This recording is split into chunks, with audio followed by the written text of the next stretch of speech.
Mi esposo llegó aquella noche con una carpeta de piel negra bajo el brazo y una sonrisa que no le había visto en años. Se sentó frente a mí en la mesa del comedor.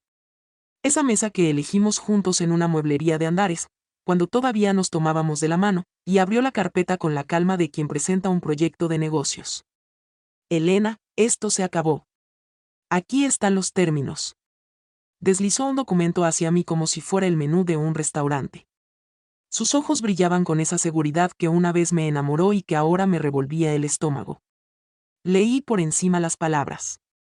Casa de Providencia, los 2 departamentos en la colonia americana, las acciones de la constructora, las cuentas, los vehículos, todo a su nombre, todo para él.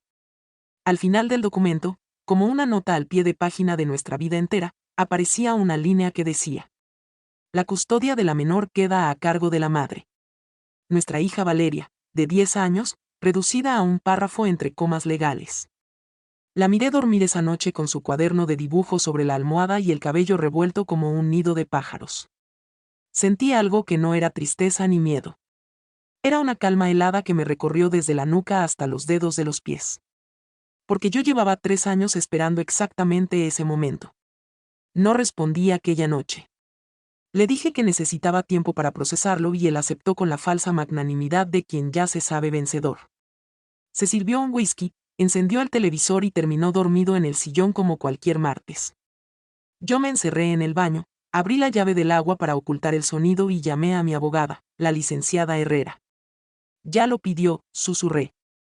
Tal como dijiste. Al otro lado de la línea escuché su respiración contenida. Después dijo una sola palabra. Perfecto. Todo había comenzado 3 años antes, una tarde de octubre, cuando el aire de Guadalajara pesaba como una cobija mojada.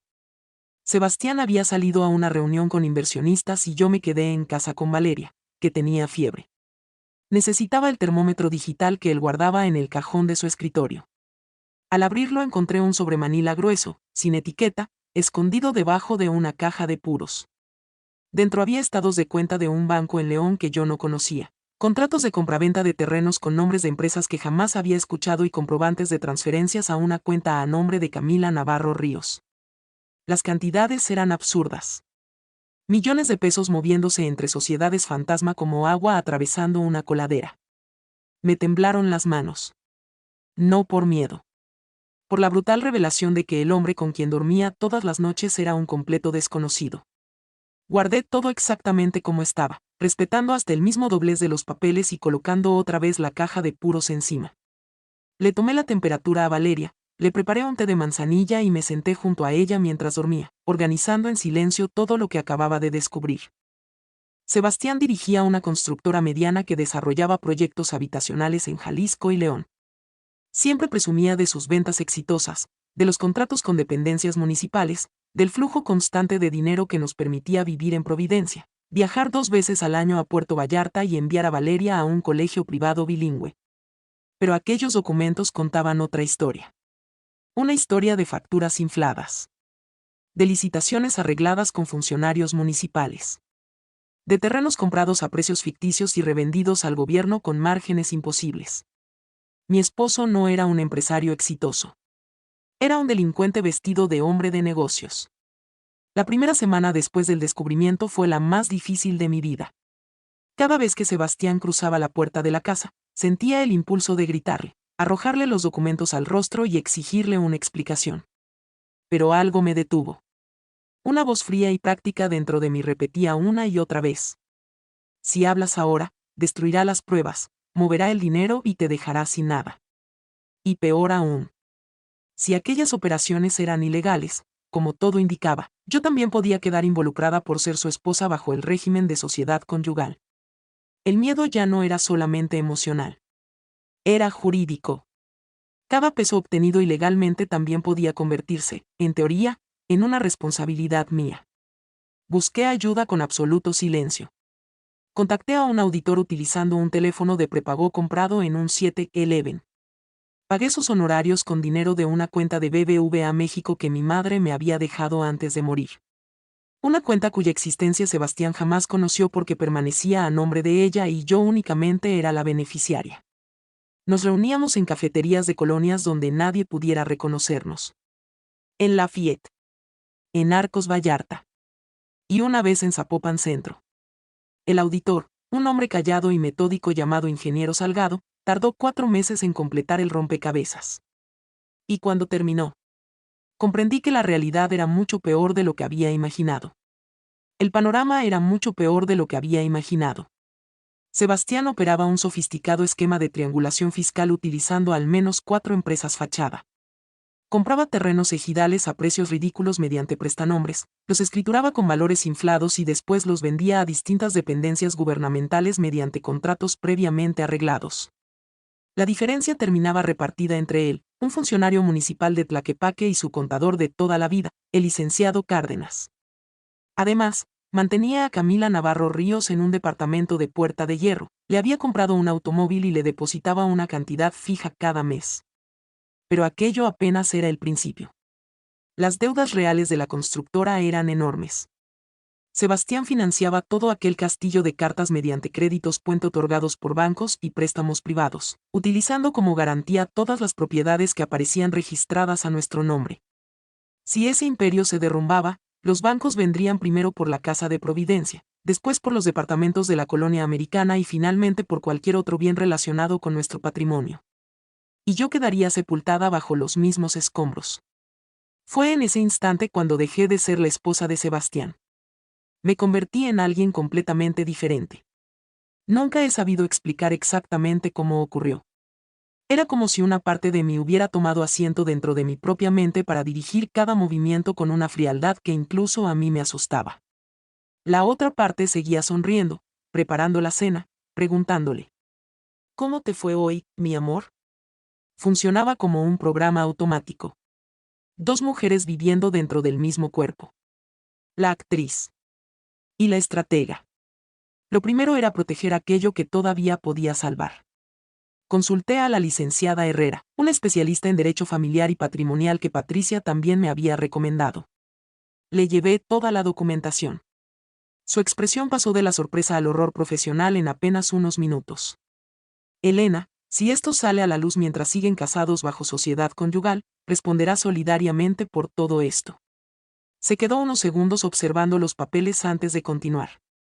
Necesitamos separarte legalmente de este patrimonio antes de que todo explote. Pero existía un problema. No podíamos pedir el divorcio nosotras. Si yo lo solicitaba, Sebastián sospecharía inmediatamente. Necesitábamos que fuera él quien iniciara el procedimiento. Y necesitábamos algo todavía más importante. Que decidiera quedarse con absolutamente todo. Porque quedarse con todo significaba quedarse también con todas las deudas, todos los fraudes, todos los créditos y todas las responsabilidades legales. Fue entonces cuando comenzó el trabajo más difícil de toda mi vida. Esperar. Esperar durante 20 meses. 20 meses levantándome cada mañana para preparar el desayuno de Valeria, besar a Sebastián en la mejilla y fingir que el mundo seguía siendo completamente normal. Asistí a cenas con sus socios. Hombres vestidos con trajes impecables hablando de inversiones millonarias mientras yo servía vino y sonreía. Lo acompañé a inauguraciones de nuevos desarrollos habitacionales donde cortaban listones frente a casas levantadas con dinero sucio. Cada sonrisa era una batalla. Cada sí, mi amor era una trinchera. Mientras tanto, la licenciada Herrera y yo trabajábamos en absoluto silencio. Separé todos los bienes que realmente me pertenecían. Un pequeño terreno en Michoacán heredado de mi abuelo. Y la cuenta bancaria que mi madre había dejado para mí. Todo fue colocado dentro de un fideicomiso irrevocable a nombre de Valeria, completamente fuera del alcance de cualquier acreedor futuro. Cada trámite lo realizaba durante las horas en que Sebastián estaba supervisando obras o visitando a su amante. Cada firma era un ladrillo más dentro del muro que estaba construyendo alrededor de mi hija. Mientras yo levantaba aquella protección, Sebastián comenzaba a destruirse solo. Su carácter empeoró. Las llamadas de madrugada con el licenciado Cárdenas comenzaron a ser casi diarias. Empezó a beber con mayor frecuencia. Llegaba cada vez más tarde. Y dejó de ocultar el desprecio con el que me trataba. ¿De verdad no entiendes nada de negocios?, me decía. Tú dedícate a la niña y a la casa. Yo simplemente bajaba la mirada y asentía. Necesitaba que siguiera creyendo que era una mujer ingenua. inofensiva. Cada insulto alimentaba mi determinación. Cada humillación me recordaba exactamente por qué seguía soportándolo. Supe que la relación con Camila había avanzado cuando dejó de regresar durante los fines de semana completos. Decía que tenía reuniones importantes en León. Pero el ingeniero Salgado confirmaba que permanecía todo ese tiempo en el departamento de Puerta de Hierro. Valeria comenzó a notar aquellas ausencias. Una noche me preguntó: ¿por qué papá nunca está con nosotros? Sentí que el corazón se me rompía. Pero sonreí. Tiene mucho trabajo, cariño. Todo va a mejorar. Ella me abrazó con esa confianza absoluta que solo los hijos pueden sentir hacia sus madres. Y yo tuve que contener las lágrimas. No podía permitirme romper el personaje. Todavía no. El momento que llevaba esperando durante 3 años finalmente comenzó a acercarse. La Unidad de Inteligencia Financiera abrió una investigación preliminar sobre operaciones irregulares dentro de varias constructoras de Jalisco. La noticia llegó a mí gracias al ingeniero Salgado, quien conservaba varios contactos dentro del sector financiero. Sebastián todavía no sabía nada. Pero era cuestión de tiempo. Y cuando la presión llegara, haría exactamente lo que hombres como él siempre hacen. Intentaría protegerse. Movería todos los bienes. Buscaría quedarse con el patrimonio. Y, si era necesario, me dejaría completamente fuera del camino. Exactamente como la licenciada Herrera había previsto desde el primer día. 3 semanas después, llegó a casa con aquella carpeta negra. En los días que siguieron a la solicitud de divorcio, interpreté mi papel a la perfección. Llamé a mi hermana Isabel llorando. Llamé a mi suegra, que fingió sorpresa, aunque estaba convencida de que conocía mucho más de lo que aparentaba. También llamé a amigas, vecinas y a cualquiera que estuviera dispuesto a escucharme sollozar. Me va a dejar en la calle, repetía con la voz quebrada. Dice que me quedaré con Valeria, pero con nada más. Necesitaba que todo el mundo creyera la misma historia. La de una mujer abandonada. Traicionada. Despojada de todo. Aquella versión era mi mejor protección.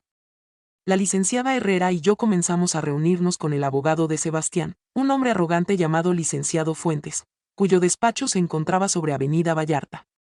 En cada reunión llegaba con ropa sencilla, sin maquillaje y con los ojos deliberadamente hinchados. Ellos hablaban de mi vida como si estuvieran repartiendo muebles. El licenciado Fuentes proponía cifras. Yo simplemente asentía mientras jugueteaba con un pañuelo y observaba por la ventana el bosque Los Colomos, fingiendo que mi mente estaba muy lejos de aquella sala. Mi abogada, siguiendo exactamente el plan que habíamos ensayado durante meses, hacía pequeñas objeciones. Entonces yo la interrumpía con voz apagada. No, licenciada, déjelo así. Si eso es lo que él quiere, que se lo lleve. Después de cada reunión, Sebastián y Fuentes intercambiaban sonrisas de triunfo. Estoy segura de que comentaban entre ellos lo sencillo que estaba resultando todo. La esposa ingenua. La mujer que no peleaba. El botín servido sobre una bandeja. Hubo un instante en que casi perdí el control. Durante la tercera reunión, Sebastián dejó caer una amenaza que todavía hoy puedo escuchar con absoluta claridad. Apúrate con esto, Elena. Firma de una vez. Si sigues retrasando todo, pediré una evaluación psicológica para cuestionar tu capacidad como madre. Utilizó a Valeria como arma. Como moneda de cambio. Como la última forma de obligarme a rendirme. Sentí que la sangre me hervía. Pero respiré profundamente. Conté lentamente hasta 5. Entonces permití que las lágrimas llenaran mis ojos. Aquellas lágrimas eran completamente reales. No eran de miedo. Eran de una rabia tan intensa que apenas podía contenerla. Él, por supuesto, las confundió con desesperación. Está bien, susurré. Firma lo que quieras, solo déjame a mi hija. La licenciada Herrera preparó el convenio de divorcio con una precisión casi quirúrgica. Cada palabra. Cada coma. Cada expresión jurídica. Todo había sido colocado exactamente donde debía estar. El documento establecía que yo renunciaba voluntariamente a todos los bienes, propiedades, acciones societarias, cuentas bancarias y cualquier activo derivado del matrimonio. A cambio, Sebastián asumía la titularidad absoluta, la administración y toda la responsabilidad patrimonial inherente a dichos bienes, incluyendo obligaciones fiscales, financieras, crediticias y cualquier otra responsabilidad relacionada con ellos. Aquella frase parecía una simple formalidad jurídica. Pero era el corazón de toda la estrategia. Responsabilidad patrimonial inherente. Esas 3 palabras significaban mucho más de lo que Sebastián imaginaba. No solo recibiría la casa. También heredaría las hipotecas. No solo conservaría las empresas. También cargaría con los créditos. No solo obtendría las cuentas. También asumiría todas las investigaciones fiscales. Cada contrato fraudulento. Cada empresa fantasma. Cada deuda. Cada responsabilidad. Todo recaería únicamente sobre él. Estaba firmando la propiedad completa de una bomba que él mismo había construido durante años. La noche anterior a la audiencia final entré al cuarto de Valeria. Me senté junto a su cama. Ella levantó la vista y me observó con aquellos enormes ojos que había heredado de mi madre. «Todo va a salir bien, mamá». Le acaricié el cabello lentamente. «Mañana será un día difícil». Hizo una pequeña pausa antes de continuar. «Pero después de mañana, tú y yo vamos a comenzar una vida completamente nueva». Ella no dijo una sola palabra. Simplemente me abrazó. Y en aquel silencio encontré mucha más fuerza que en cualquier discurso. Aquella noche no pude dormir. Revisé nuevamente cada documento. Cada cláusula. Cada posible escenario. A las 5 de la mañana me vestí con ropa discreta. Recogí mi cabello sin ningún cuidado especial. No me puse maquillaje. Quería parecer exactamente lo que todos esperaban ver. Una mujer completamente derrotada. El juzgado familiar de Providencia olía a papel antiguo y desinfectante. Avancé por el pasillo sosteniendo la mano de Valeria, que después permaneció en la sala de espera junto a mi hermana Isabel. Sebastián llegó 10 minutos más tarde. Vestía un impecable traje azul marino y una elegante corbata de seda.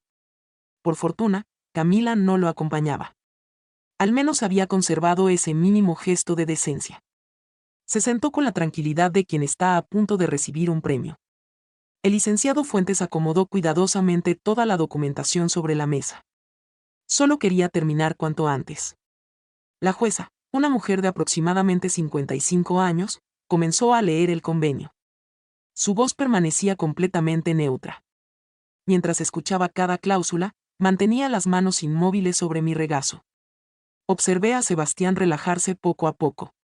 Cuando escuchó la larga lista de propiedades que quedarían exclusivamente a su nombre, sus hombros descendieron. Su mandíbula dejó de estar tensa. Estaba disfrutando su victoria. Cuando la jueza me preguntó si aceptaba voluntariamente los términos del convenio, levanté lentamente la mirada. Con los ojos llenos de lágrimas respondí apenas con un susurro. Sí. La licenciada Herrera mantuvo exactamente la expresión que habíamos practicado durante semanas. Impasible. Sebastián no pudo contener una media sonrisa. El licenciado Fuentes asintió satisfecho. Para ellos. Todo había terminado. Firmé cada página haciendo creer que mi mano temblaba. Sebastián, en cambio, estampó su firma con rapidez. Ni siquiera volvió a leer el documento. Estaba demasiado convencido de que había ganado. La jueza homologó el acuerdo. El golpe seco del sello oficial contra el papel sonó como el disparo de salida de una carrera que únicamente yo sabía que acababa de comenzar. Me levanté. Tomé mi bolso. Acomodé mi falda. Y caminé lentamente hacia la salida. Sebastián me dedicó una última mirada. Era una mezcla de desprecio y falsa compasión. La mirada de un hombre convencido de haber derrotado al más débil. No respondí. Seguí caminando. Tomé de la mano a Valeria. Besé la frente de Isabel. Y salí al aire fresco de la calle. Era un día de febrero. Respiré profundamente. Por primera vez en 3 años. Sentí que podía volver a hacerlo con libertad. No necesité mirar hacia atrás para saber lo que estaba ocurriendo dentro del juzgado. Lo supe en cuanto respiré el aire fresco de Providencia. Apenas unos segundos después de que crucé la puerta, un asistente judicial entregó un sobre al licenciado Fuentes. Aquel documento contenía una notificación oficial de la Unidad de Inteligencia Financiera. La investigación sobre varias constructoras de Jalisco había avanzado de manera decisiva. Y ahora el nombre de Sebastián aparecía como propietario único de todas las empresas señaladas. Eso cambiaba absolutamente todo. Mientras permanecimos casados bajo sociedad conyugal, existía una compleja red legal que repartía responsabilidades patrimoniales entre ambos. Pero aquella protección desapareció exactamente en el momento en que estampó su firma. Había conseguido todo lo que quería. La casa. Los departamentos. Las empresas. Las cuentas. Los vehículos. Y también todas las deudas. Todos los fraudes. Todas las investigaciones. Toda la responsabilidad. Según me contó después la licenciada Herrera, el rostro del licenciado Fuentes perdió completamente el color al terminar de leer la notificación. Se acercó inmediatamente a Sebastián y comenzó a susurrarle algo al oído. La sonrisa de mi exesposo desapareció lentamente, como azúcar disolviéndose en un vaso de agua. Aquella misma tarde mi teléfono sonó 16 veces. Las 16 llamadas provenían de Sebastián. No respondí ninguna. Cada llamada confirmaba que todo había salido exactamente como lo habíamos previsto. Preparé chocolate caliente para Valeria. Elegimos una película. Nos acomodamos juntas sobre el sofá de nuestro pequeño departamento rentado en Chapalita. Por primera vez en 3 años, el silencio de aquella casa era un lugar seguro. Durante las semanas siguientes, el efecto dominó comenzó. Una pieza tras otra. Los bancos ejecutaron las garantías correspondientes a los créditos vencidos. Como todas las propiedades ahora pertenecían exclusivamente a Sebastián, ya no existía ninguna duda sobre quién debía responder. El Servicio de Administración Tributaria inició una auditoría formal sobre las 4 empresas fachada. El funcionario municipal de Tlaquepaque, presionado por la investigación, decidió colaborar con las autoridades. En su declaración señaló directamente a Sebastián como el verdadero operador del esquema. Pocos días después, el licenciado Cárdenas hizo exactamente lo mismo. Cada declaración estrechaba un poco más el cerco. Cada documento destruía una parte distinta del imperio que él había construido. La Casa de Providencia fue embargada durante el mes de abril. Los departamentos de la colonia americana corrieron la misma suerte en mayo. La constructora entró oficialmente en concurso mercantil durante junio. Las noticias llegaban hasta mí como ecos de una vida que ya no me pertenecía. No sentía alegría. Tampoco tristeza. Solo la tranquila confirmación de que las matemáticas nunca mienten. Cuando los embargos alcanzaron el departamento de Puerta de Hierro, Camila Navarro Ríos desapareció de su vida. Recogió toda la ropa de marca que pudo cargar. Cerró la puerta. Y nunca volvió. El hombre que durante años había comprado lealtades con dinero terminó completamente solo. Sin empresas. Sin propiedades. Sin aliados. Regresó a vivir a casa de su madre, en Tonalá, mientras esperaba las primeras citaciones judiciales. Intentó comunicarse conmigo de todas las maneras posibles. Primero fueron llamadas. Después mensajes. Más tarde dejó una carta con el portero del edificio donde vivíamos. La abrí únicamente por curiosidad. Decía que necesitábamos hablar. Que todo era un malentendido. Que las cosas no eran como parecían. No terminé de leerla. La doblé cuidadosamente. La guardé dentro de una caja de zapatos junto con otros recuerdos que ya no significaban absolutamente nada. Y continué con mi tarde. Un mes después del divorcio decidí hablar con Valeria. No le conté cada detalle. No necesitaba cargar con ese peso. Solo le expliqué lo esencial. Que su padre había tomado decisiones deshonestas. Que había puesto en peligro nuestra seguridad. Y que yo había tenido que protegernos con paciencia, silencio y mucho tiempo. Ella permaneció callada unos segundos. Después levantó la mirada. Ya lo sabía, mamá. Sentí un nudo en la garganta. ¿Qué sabías? No todo, pero sabía que algo estaba mal. Hizo una pausa antes de continuar. Papá gritaba demasiado, y tú siempre fingías que no pasaba nada. Aquellas palabras atravesaron todas las defensas que había construido durante 3 años. La abracé. Y lloré por primera vez desde que todo había comenzado. No eran lágrimas de actuación. No eran parte de ningún plan. Eran lágrimas de alivio. De culpa. Y también de gratitud. Porque, a pesar de todo, mi hija seguía siendo capaz de abrazarme sin guardar rencor. Con el dinero protegido dentro del fideicomiso y con mis propios ahorros, decidí comenzar desde cero. Renté una pequeña oficina cerca de la estación Juárez del tren ligero de Guadalajara. Nada lujoso. Un escritorio. 2 sillas. Una computadora. Y una placa discreta con mi nombre junto a la puerta. Abrí un despacho de asesoría administrativa para pequeños negocios. Mis primeros clientes fueron propietarios de fondas, papelerías, talleres mecánicos. Personas honestas que solo necesitaban ayuda para mantener sus cuentas en orden. Cada factura que emitía era completamente limpia. Cada peso que ingresaba tenía un origen transparente. Aquella sensación, la de construir algo verdaderamente honesto, era un lujo que ningún dinero podía comprar. Valeria se adaptó a nuestra nueva vida con una fortaleza que todavía hoy me emociona. Cambió de colegio. Hizo nuevas amigas. Comenzó a tomar clases de pintura todos los sábados. Muchas tardes la encontraba dibujando en la mesa del comedor.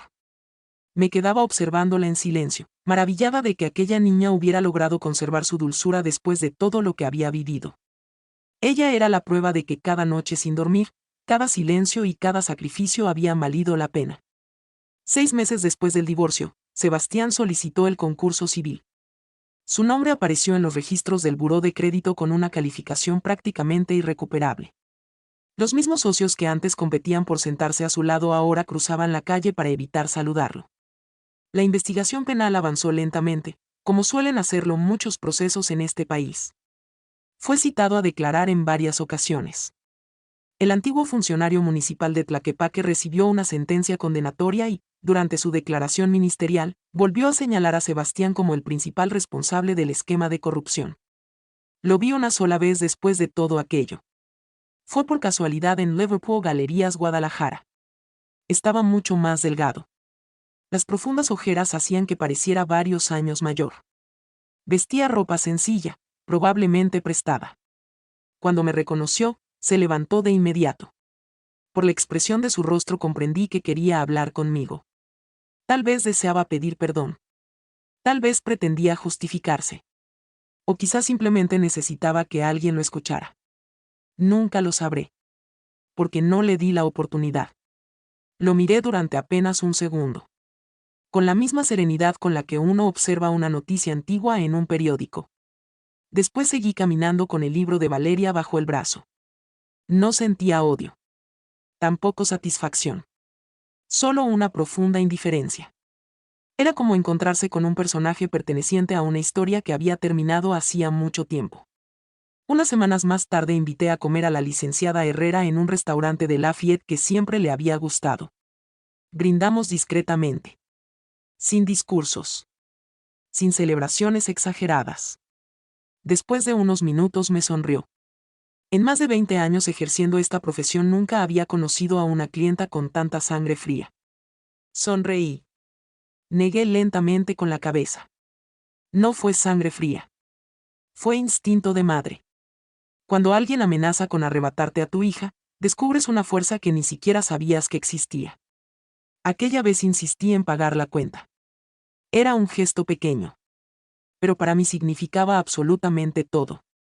Ese dinero era mío. Lo había ganado con mi propio trabajo. Era un dinero limpio. Honesto. Y por primera vez en muchos años, podía disfrutarlo sin sentir ninguna culpa. Pasó un año. Mi despacho comenzó a crecer poco a poco. Sin préstamos. Sin atajos. Sin promesas vacías. Contraté primero a una asistente. Después a un pasante de contabilidad. Los clientes llegaban únicamente por recomendación. El boca a boca. La publicidad más valiosa que puede tener cualquier negocio construido con honestidad. Nunca me hice millonaria.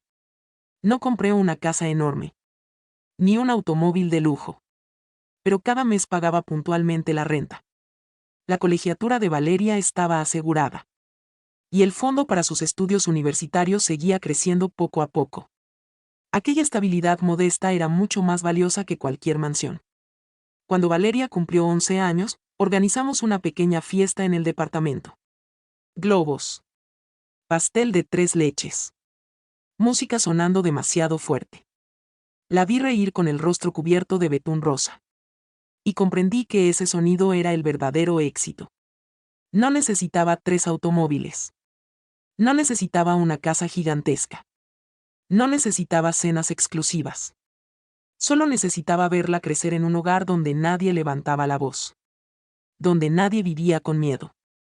Donde cada peso utilizado para pagar la comida, la escuela y la renta provenía de un trabajo honesto. Con frecuencia pienso en aquellos años de matrimonio. Ya no los considero años perdidos.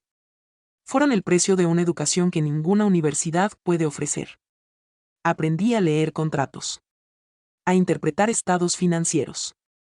A desconfiar de las apariencias. Y, sobre todo, a confiar en los números. Aprendí que el silencio puede convertirse en un arma mucho más poderosa que cualquier grito. Que la paciencia, cuando tiene un propósito claro, termina venciendo incluso a la fuerza más arrogante. También aprendí que una persona puede convertirse al mismo tiempo en tu mayor enemigo y en el maestro más duro de toda tu vida. Jamás celebré públicamente la caída de Sebastián. Nunca conté esta historia para despertar compasión. Nunca la utilicé para demostrar que yo tenía razón. Mi victoria era demasiado íntima para eso. Tenía exactamente el tamaño de nuestro departamento en Chapalita. El tamaño de mis mañanas tranquilas con una taza de café entre las manos. El tamaño del sonido de Valeria practicando canciones para su clase de música. Comprendí que la justicia más profunda rara vez necesita aplausos. A veces solo necesita un respiro frente a una ventana. Una bebida caliente. Y la tranquilidad de saber que todo lo que tienes realmente te pertenece. Con el tiempo solo le enseñé una lección a Valeria. Una sola. Pero suficiente para resumir toda nuestra historia. Nunca construyas tu vida sobre aquello que alguien más pueda darte. Constrúyela sobre aquello que nadie podrá quitarte jamás.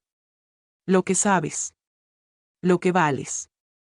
Y aquello que eres capaz de lograr por ti misma. Ella sintió con esa madurez que a veces me hacía olvidar que todavía era una niña de 11 años. Entonces comprendí cuál era la herencia más importante que podía dejarle. No era el fideicomiso. No era el terreno de Michoacán. Era el ejemplo de una mujer que, cuando el mundo entero pareció derrumbarse sobre sus hombros, no corrió. No suplicó. No se rindió. Permaneció inmóvil. Pensó con claridad. Esperó el momento correcto. Y actuó exactamente cuando debía hacerlo. Aquella audiencia en el juzgado de Providencia no fue el peor día de mi vida. Fue el primero. El primero de una existencia donde cada firma era únicamente mía. Cada decisión me pertenecía. Y también cada consecuencia. Buena o mala. Firmé creyendo que lo perdía todo. Pero terminé ganando las 3 únicas cosas que realmente importaban. Mi libertad. Mi paz. Y el futuro de mi hija. Con el paso del tiempo entendí que ganar casi nunca se parece a lo que nos enseñaron. A veces ganar consiste simplemente en soltar la cuerda en el instante preciso, cuando todos creen que eres tú quien está a punto de caer. Entonces el peso termina desplomándose sobre quien la sostuvo con ambición. La orilla a la que llegué no estaba llena de lujos. Pero era firme. Era honesta. Y, por primera vez en muchos años, era completamente mía.